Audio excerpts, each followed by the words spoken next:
이 새벽 우리에게 주신 하나님 말씀은 역대하 5장 1절에서 14절까지의 말씀입니다.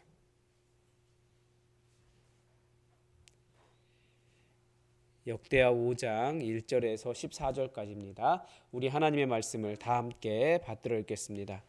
솔로몬이 여호와의 전을 위하여 만드는 모든 일을 마친지라. 이에 솔로몬이 그의 아버지 다윗이 드린 은과 금과 모든 기구를 가져다가 하나님의 전 곳간에 두었더라. 이에 솔로몬이 여호와의 언약궤를 다윗성 곧 시온에서부터 메어 올리고자 하여 이스라엘 장로들과 모든 지파의 우두머리 곧 이스라엘 자손의 족장들을 다 예루살렘으로 소집하니 일곱째 달 절기에 이스라엘 모든 사람이 다 왕에게로 모이고 이스라엘 장로들이 이름에 레위 사람들이 궤를 매니라. 궤와 회막과 장막 안에 있는 모든 거룩한 기구를 메고 올라가되 레위인 제사장들이 그것들을 메고 올라가매 솔로몬 왕과 그 앞에 모인 모든 이스라엘 회중이 궤 앞에서 양과 소로 제사를 드렸으니 그 수가 많아 기록할 수도 없고 셀 수도 없었더라. 제사장들이 여호와의 언약궤를 그 처소에 메어 드렸으니 곧 본전 지성소 그룹들의 날개 아래라.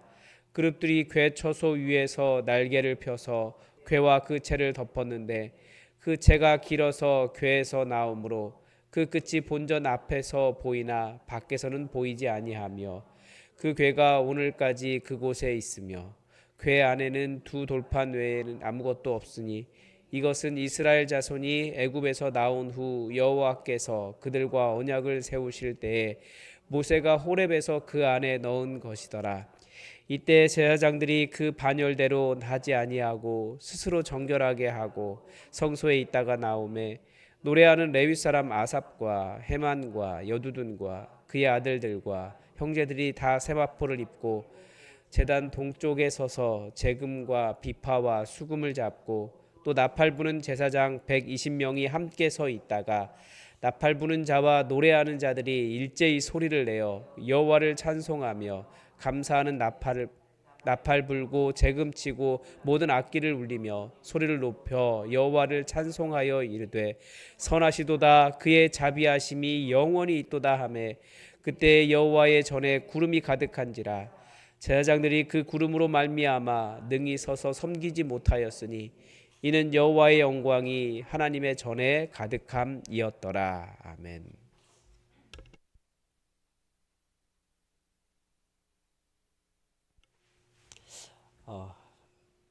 역대기는 포로에서 귀환한 이스라엘 자손들, 그러니까 얼마 전까지 포로였던 사람들, 그 사람들에게 우리가 본토로 돌아가서 하나님의 성전을 다시 건축하고 하나님의 나라를 만들려고 하는데 대체 우리가 어떻게 해야 할까? 이것을 가르쳐주는 뭐라고 할까요? 그 옛날에 우리에게 이런 일이 있었어, 우리가 이렇게 해야 돼라고 하는 것을 가르쳐주는 어떤 프로그래밍 뭐 그런 책에 해당하는 것 같습니다. 귀환한 이스라엘 자손들 다시 본토로 돌아가면서 무엇을 꿈꿀까요? 자신들에게 어떤 일이 일어나기를 바랄까요? 그들의 지금 상황은 여전히 약소국, 망한 나라, 하나님이 떠난 백성, 그런 정체성이 아니라 하나님의 영광이 머물러 있는 그런 나라를 바라지 않았겠습니까? 우리도 교회를 세우는데 왜 교회를 세워가고 있습니까? 여기에 하나님의 영광이 머물러 있고 우리가 하나님 나라를 온전히 세우고 하나님의 은혜를 맛보며 살아가는 영광된 백성 되기를 바라기 때문에 우리는 교회를 세워가는 것 아니겠습니까? 우리에게도 그런 기대를 하는 것입니다. 그런데 그 기대를 이스라엘 사람들에게 어떻게 가르쳐 주냐면 이렇게 해야지 하나님 영광이 임한다 이렇게 한 것이 아니라 실제로 그런 영광이 있었던 시대, 그런 영광이 있었던 사람들, 그것을 보여주고 있는 거예요. 그러면서 너희가, 그러니까 우리 이스라엘을 말하면 우리가 정말 하나님을 이렇게 제대로 하고 있으면 그러면 하나님께서 우리에게 이런 영광을 회복시켜 주실 거야. 그런 기대를 하면서 이 옛날에 있었던 열왕기의 내용을 다시 이렇게 반복해서 읽고 있는 것입니다. 먼저 이제 오늘 본문을 보면 드디어 성전 건축을 여호와의 전을 위하여 만드는 모든 일을 마쳤다라고 되어 있습니다. 어떤 영광이겠습니까? 제가 보기에는 성전 공사를 마칠 수 있는 것 자체가 영광이에요. 우리가 알다시피 이스라엘 사람들은 포로에서 돌아와서 성전을 건축하겠다고 터를 닦았는데 꽤 오랫동안 지을 수가 없었어요. 그 본국에서 자기를 점령하고 있는 나라에서 성전을 지을 수 있도록 허락해야지 성전을 지을 수 있었습니다. 마칠 수 있는 것, 성전을 지을 수 있는 것, 이것도 영광이에요. 그래서 우리 교회는 처음부터 건물을 짓지 않겠다라는 생각을 하긴 했지만 가끔씩은 아쉬울 때가 있어요. 이게 이 터만 세우고 일을 완성하지 못하는 일 아닌가. 건물을 세우는 것도 큰 영광이구나. 세울 수 있다는 것 자체도 큰 영광이구나. 라고 하는 것을 말씀 속에서 보게 됩니다. 그러니까 눈에 보이는 하나님의 임재의 상징, 하나님의 눈이 머물러 있는 곳, 우리가 언제든지 나아가서 하나님께 엎드릴 수 있는, 울 수 있는 그런 공간을 제대로 마련하는 일이 그거 자체가 영광이라는 거예요. 특별히 여기 1절에서 동사가 마쳤다, 모든 일을 마친지라 이렇게 되어 있습니다. 근데 이게 히브리어로 샬렘이라고 하는 단어거든요. 그러니까 완성한 것이 샬롬과 비슷하잖아요. 완성한 것이 그렇게 마칠 수 있는 것이 하나님의 은혜라는 거예요. 평안이죠. 하나님의 크신 은혜입니다. 성전 건축도 자기 마음대로 못하고 외부의 허락을 받아야 하는 상황에서 읽으면 그 일이 이 성전 건축을 마친지라 이게 얼마나 큰 영광과 감사함과 우리도 저렇게 해야 되지 않겠느냐, 우리도 성전 완공해야 되지 않겠느냐, 그런 마음이 들지 않겠습니까? 그리고 여기 보면 지금까지 엄청나게 많은 것을 가지고 그 성전을 완공했습니다. 그러니까 자신들의 힘만으로 성전을 완공한 거예요. 우리를 돌아보면 과연 우리의 힘으로 우리는 교회를 지을 수 있을 것인가? 그걸 생각해 보면 하나님의 영광이 얼마나 위대한지를 알 수 있는 것입니다. 그리고 1절 뒷부분에 보면 솔로몬이 그의 아버지 다윗이 드린 은과 금과 모든 기구를 가져다가 하나님의 곳간에 두었더라 이렇게 되어 있습니다. 저는 성전을 지으면서 성전 짓는 과정 이렇게 말씀 읽으면서 이렇게 금 많이 쓰고 이렇게 돈 많이 쓰고 이렇게 많은 제목 쓰고 7년 동안이나 그런 모든 인부들 그 수만 명에 이르는 인부들에게 품 주고 외국인 노동자 고용하고 이 정도 되면 나라 망하겠다 그런 생각이 들었거든요. 금의 무게도 엄청나서 너무나 셀 수 없을 정도가 되었는데 그런데도 여전히 다윗이 드린 은과 금과 모든 기구가 가득해서 너무나 많아서 여호와의 곳간에 갖다 두어야 할 정도였습니다. 이 정도 되면 하나님께서 얼마나 그 다윗에게 복을 주시고 다윗에게 온 세상에 부가 밀려들게 하시고 또 다윗은 그것을 하나님께 드렸는지를 알 수 있습니다. 그러니까 영광이라는 것이 무엇이겠습니까? 결국은 우리가 이 땅에 살아가면서 하나님께서 부어주시는 모든 큰 풍성한 것을 다 누리는 것인데 그게 셀 수 없을 만큼 그렇게 셀 수 없을 만큼 드리고도 남음이 있고 또 드릴 정도가 되는 그렇게 넘쳐나는 정도가 하나님께 주시는 영광이구나라는 것을 알 수 있습니다. 그러니까 하나님은 우리가 하나님의 영광을 구할 때 조그만한 것을 구하는 것이 아니라 크게 구했으면 좋겠어요. 하나님 얼마든지 그렇게 할 수 있는 분이시니까. 이렇게 가능한 이유는 이런 일이 가능했던 이유는 하나님께서 다윗과 그의 나라에 영광을 그렇게 부어주셨기 때문에 그렇습니다. 근데 지금 다시 그 포로에서 돌아온 이스라엘 사람들 생각해 보면 그들에게는 그런 영광이 없어요. 지금 당장 먹고 사는 일, 지금 당장 자기의 집 짓고 사는 일, 아니면 외부에서 어떤 사람들이 와서 우리의 것을 뺏어갈까봐 두려워하는 것, 또 나라 망할까봐 막 그런 걱정들로 가득 차 있었지만 원래 이스라엘의 영광은 원래 하나님께서 그들에게 부어주시고 하셨던 영광은 이런 수준이었다라는 거죠. 그리고 언약궤를 모시고 이제 언약궤를 이 성전 지성소에 두려고 하는데 그때 온 백성을 소집했습니다. 다들 모든 백성이 여호와 하나님을 한 마음으로 섬기고 있었다라는 거예요. 계속해서 성경에 기록된 여호와 하나님을 섬기는 모습과 실제 이스라엘 백성들이 여호와를 섬기던 모습은 좀 차이가 있을 수 있습니다.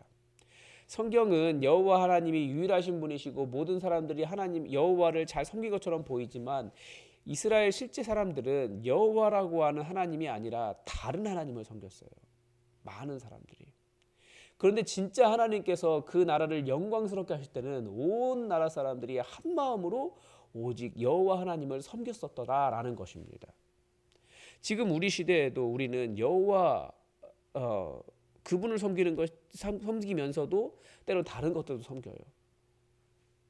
어떤 사람들은 돈을 섬기고 어떤 사람들은 명예를 섬기고 어떤 사람은 다른 것이 나를 살린다 생각해요. 나를 살려줄 것 같고 그거 없어지면 내가 두렵고 공포에 빠지는 그것이 바로 나의 신입니다. 근데 당시 이스라엘에게는 여호와 하나님 없는 것이 가장 공포스러운 일이었어요. 그러니까 온 나라 사람들이 한 마음으로 여호와 하나님을 섬겼었더라. 그게 바로 그 나라가 영광스럽게 되었던 이유라는 거죠. 그리고 언약궤를 안치했는데 이 언약궤 안에 하나님의 말씀이 하나님의 계명이 들어 있었습니다. 그러니까 이들이 하나님의 계명에 순종하는 자들이었고 또 영광스러웠던 것은 과거를 바라보면서 자신들의 영광이 무엇이었냐 생각해 보면 이들에게는 솔로몬이라고 하는 지도자가 있었다라는 거예요.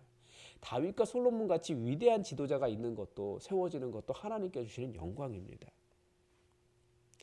우리는 민주화되면서 모든 것을 다 내 마음대로 할 수 있는 것처럼 생각하지만 지도자가 정말 중요해요. 이런 솔로몬과 다윗과 같은 지도자가 있는 것, 하나님을 경외할 줄 아는 사람이 있는 것, 정말 중요한 일이죠. 그리고 온 제사장들이 하나님께 예배드렸습니다. 하나님께 예배드릴 때 이게 지금 한 120명 정도 되는 찬양대가 서 있는 거예요. 그 찬양대가 이렇게 찬양 드리는 것도 얼마나 영광스럽고 감사합니까? 제가 예전부터 그런 말씀 드렸는데 우리 찬양대 하면서 성도들의 절반 가까이가 찬양대가 되어도 된다. 위치가 바뀌어야 된다. 이런 얘기 말씀 가끔 드렸는데 하나님을 찬양하는 일은 정말 영광스러운 일이에요. 이스라엘 백성들이 끌려가서 그 히브리 노래, 하나님을 찬양하는 노래를 부를 수가 없었잖아요. 그런데 그렇게 가득히 모여서 영광스러운 모습으로 하나님께 영광을 올리며 찬양할 수 있는 그 예배를 드릴 수 있는 게 자유롭게 예배 드릴 수 있는 게 얼마나 큰 영광입니까? 하나님을 예배할 수 있는 게 영광이에요. 온전한 예배 드릴 수 있는 게. 그랬더니 하나님께서 어떻게 응답하셨습니까? 마지막에 보면 14절에 보면 13절부터 14절에 보면 하나님을 찬양할 때 온갖 악기들 나팔 불고 재금 치고 모든 악기를 울리고 여호와께 소리 높여 찬양합니다. 선하시도다 그의 자비하심이 영원히 있도다 노래할 때 여호와의 절에 구름이 가득했습니다. 하나님의 임재를 어떻게 표현할 수 없으니까 구름이라고 표현한 거죠. 그 구름이 여호와의 절에 가득하니까 그 빽빽한 구름 때문에 그 무거운 구름 때문에 그 영광스러운 구름 때문에 제사장들이 서서 섬기지 못했습니다. 다들 엎드려 있거나 아니면 무릎 꿇고 있거나 하나님의 영광 때문에 다들 감격하면서 그렇게 예배를 드렸다는 거예요. 그 성전에서 드린 예배가 영광이죠. 진짜 영광은 하나님께서 임재하시는 거예요. 이 모든 영광이 어디에서부터 나옵니까? 여호와께로부터 나옵니다. 지금 이스라엘이 경험하고 있는 그 연약한 상황, 그것과는 비교할 수 없는 엄청난 영광이 원래 그들의 것이었습니다. 여호와 하나님을 제대로 섬길 때 그들이 진정한 예배자가 되고 무엇보다도 오늘 본문에서 주인공은 여호와의 궤를 모신 거거든요. 그들에게 여호와의 궤는 단순히 우리 시대에 보면 그냥 궤짝이야 라고 말할 거예요. 그게 하나님을 모시는 마음이 아니에요. 그 딱딱한 마음이 하나님을 섬기는 마음이 아니에요. 하나님이 너무나 소중해서 그냥 궤짝으로 보는 게 아니에요. 하나님은 그 법궤 앞에서 우리 백성을 만나 주시겠다고 하셨기 때문에 그곳은 여호와를 만나는 곳이고 여호와 하나님처럼 보이는 것이고 너무나 소중한 존재였다는 거예요. 그렇게 여호와 하나님을 마음에 품을 때 그렇게 성전에 여호와의 궤를 품을 때 하나님께서 그들을 영광스럽게 하셨습니다. 여호와의 법궤라는 라고 하지만 이들은 여호와 하나님을 마음에 품고 있었던 거예요. 그러니까 하나님을 사모하는 열심, 거기에 여호와 하나님도 그들에게 영광을 부어주신 것입니다. 어떤 사람은 돈을 바라면서 돈을 품으려고 하고, 어떤 사람은 건강을, 어떤 사람은 뭐 다른 무엇인가를 이렇게 품으려고 하지만 다 뜻대로 안 돼요. 그게 영광을 주지 않아요. 그러나 여호와 하나님을 사모하는 일에는 분명한 영광이 있습니다. 그래서 우리는 나와 내 안에 오셔서 우리가 예수님을 품는 거죠. 저도 십자가를 보면서 어떻게 보면 그냥 평소에 대하던 십자가이고, 어떻게 보면 그냥 작은 연약한 나무이지만 이것을 통해서 이 소중함을 품으면서 예수님을 품는 거예요. 그래서 내 안에 오셔서 주의 영광으로 나를 채워주십시오. 우리는 간구할 수 있는 것입니다. 그래서 여러분 안에 정말 소중한 하나님을 품고 하나님께서 우리에게 주신 영광을 사모하셨으면 좋겠습니다. 원래 예수님께서 우리에게 주시고자 하셨던 영광은 무엇일까요? 예수님보다 더 큰 위대한 일을 이루는 것이에요. 연약한 자들을 가서 그들을 치유하고. 그래서 초대교회 사도들은 됐거든요. 우리는 왜 안 됩니까?